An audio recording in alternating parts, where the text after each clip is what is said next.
am such an awesome guy. I make so many videos. Hello there, Price of Reason here with a movie review.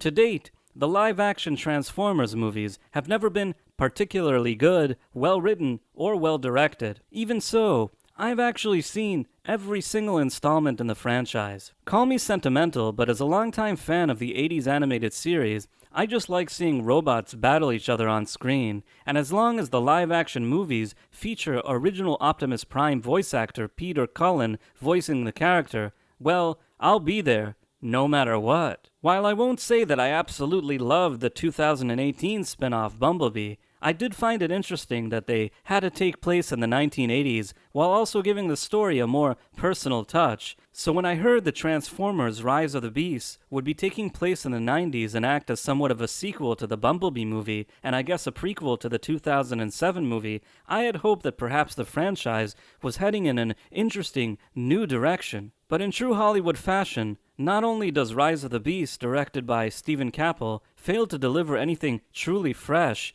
it's the first movie in the franchise that has actually managed to annoy me. The plot in this movie is pretty straightforward. The Autobots, led by Optimus Prime, have to stop Unicron from obtaining a magical transwarp key to keep him from destroying their home planet of Cybertron. Also, if the Autobots themselves obtain the key, they will finally be able to get back to their home planet after hiding on Earth for 7 years. In order to achieve this, they will require the help of a former US soldier, an artifact specialist, and the Maximals, who are also Transformers, but they look like animals. Now I know what some of you are thinking. This plot sounds just as silly as the plots from all the previous movies, so why did this one especially annoy you? And my answer to that is simple. Agenda. As dumb as much of the writing seemed on previous installments, there was still a sense of escapism, even if those movies were admittedly somewhat of a nostalgic guilty pleasure. This movie starts with a heavy dose of modern-day Hollywood trendy agendas right out the gate. And when I say right out the gate, I mean immediately after the opening credits. The main human protagonist, Noah Diaz, lives in Brooklyn, New York. His brother is sick and his family is facing financial struggles, and he has to go on a job interview. About 30 seconds into the movie, Noah's mother tells Noah that he should pretend to laugh at the white interviewer's jokes because the whites like that kind of stuff. And maybe if he laughs, the whites will agree to give him a job. Yes, because that's totally how job interviews work. Anyhow, 1 minute later, a street hustler on Noah's block tells him that he hates capitalism, which is why he decided to become a thief. Then, Noah goes to a hospital with his sick brother, but some Dr. Karen lady tells Noah that he's behind on his bills, so she refuses to help the kid. Then Noah goes to his job interview, but the male Karen that was supposed to interview him tells him that he has canceled the interview. Why would the guy wait for Noah to show up for his interview only to cancel it and not cancel it in advance? Yeah, don't think about it. Anyhow, the male Karen tells Noah that he's researched Noah's US Army record, but has issues with it, so he doesn't want to hire him. If that wasn't enough, there's an additional you people type of moment that just stops short of vocal discrimination against Noah, but sure comes awfully close. Next, we see another character, Elena, who is an assistant to an artifacts expert that helps law enforcement agencies. Naturally, Elena's boss is a straight-up stupid Karen that talks down to Elena while taking credit for her work, but Elena still carries herself in a professional manner. And everything I just described to you happens within the first 5 minutes of the movie. Basically, viewers don't even get settled in with their popcorn, and they're already being bombarded by all of this blunt force messaging. Now, before I go on, I want to state that going into this movie, I had no issues whatsoever with the casting, nor do I have anything against the two main human actors in this movie. In fact, I would argue that by highlighting social agendas as well as their physical characteristics, this production disrespects both the actors and the viewers. I've said this on my channel before, and I'll say it again. I'm a big supporter of diversity and inclusion in entertainment, but what this movie is doing is the exact opposite. If you want to achieve true equality, give these actors well-written characters that aren't defined by their skin pigmentation, but rather by a good story. And story-wise, there was so much to work with here. Instead of focusing on messaging, start the movie off showing Noah in action as a US soldier, show him being a hero in battle, only to come back to civilian life to struggle to find work. There were so many interesting directions to take this idea, and Anthony Ramos is actually a good actor. He has a very likable natural on-screen presence here, and he didn't need to be surrounded by a bunch of Karen characters or anti-capitalists to highlight it. The audience would have easily connected with him without all of this heavy-handed nonsense. And the same goes for the Elena character. If her boss was such an incompetent Karen, I highly doubt top agencies would be seeking her advice in such a niche field of examining and evaluating artifacts. Instead, make her boss smart and competent, but perhaps a bit arrogant and close-minded to outside-the-box ideas, which is why she doesn't take Elena's analysis about the magical transwarp key seriously. This would give the whole situation a more nuanced feel, and one that I think audiences would take more seriously and be more invested in.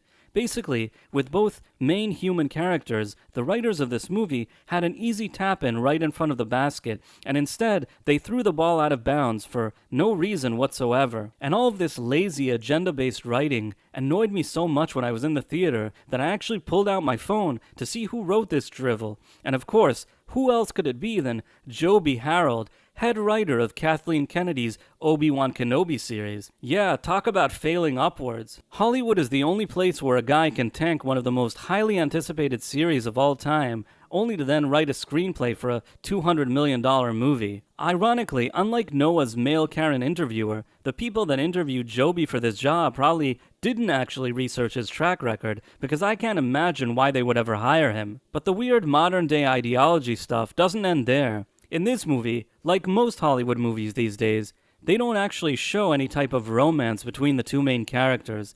In parts of the movie, it seems like they want to show it, but ultimately don't. Now, none of this is helped by the fact that these two specific actors have absolutely zero chemistry together, but I find it interesting how Hollywood is so scared these days to show any kind of relationship between a man and a woman. In that sense, as dumb as the Shia LaBeouf installments were, I liked that he had Megan Fox as a love interest. The romance angle there certainly didn't hurt those movies. Finally, I also think that there's a bit of an effort to make Optimus Prime more of a loser here in some parts of the movie. While they don't go full Luke Skywalker in The Last Jedi with the writing, they somehow make his character less likable, which I could also do without. Optimus Prime should always be optimistic and awesome, and not grouchy and pessimistic. Other issues that I had is that the CGI seems a bit clunky in parts, although some of the battles were nice to see.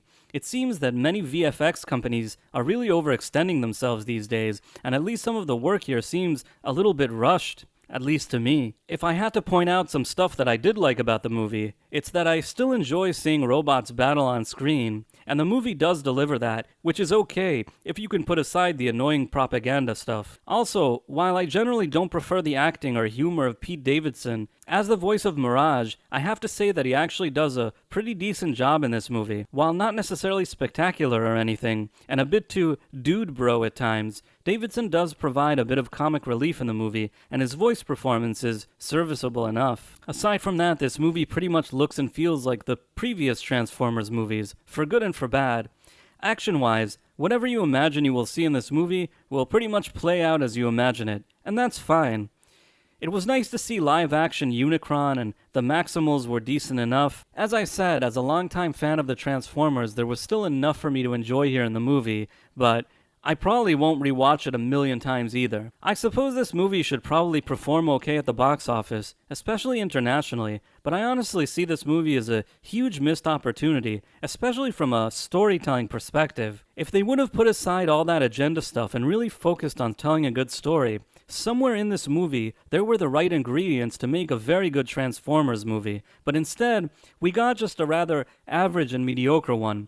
Personally, I'm just getting tired of every movie shoving all of these messages all the time. I mean, people just want to go and relax. Movie tickets aren't even cheap these days. You just want to go sit in the theater. You want to escape for a few hours. You want to enjoy yourself. If I wanted to see all this political stuff, I'd go watch CNN. But I don't want to see it, which is why I don't watch CNN. That's why I came to the theater. I wanted to see a movie that disconnects from all of that. And you know, there are movies that are more political in nature or talk about social issues, but really, this isn't the forum or venue for it. When it's done here, it feels forced, it feels annoying and pesky, and it doesn't enhance the viewing experience in any way, shape, or form. and I really wish Hollywood would learn this lesson already, because how many more of these annoying type of movies can they just continue to release? What did you think about Transformers: Rise of the Beasts? Did you love it? Feel free to let me know in the comments, and if you enjoyed this video, please consider subscribing to my channel and also clicking on that wonderful notification bell. Thanks for watching, my friends. Thank you, and good day. I am such an awesome guy. I make so many videos.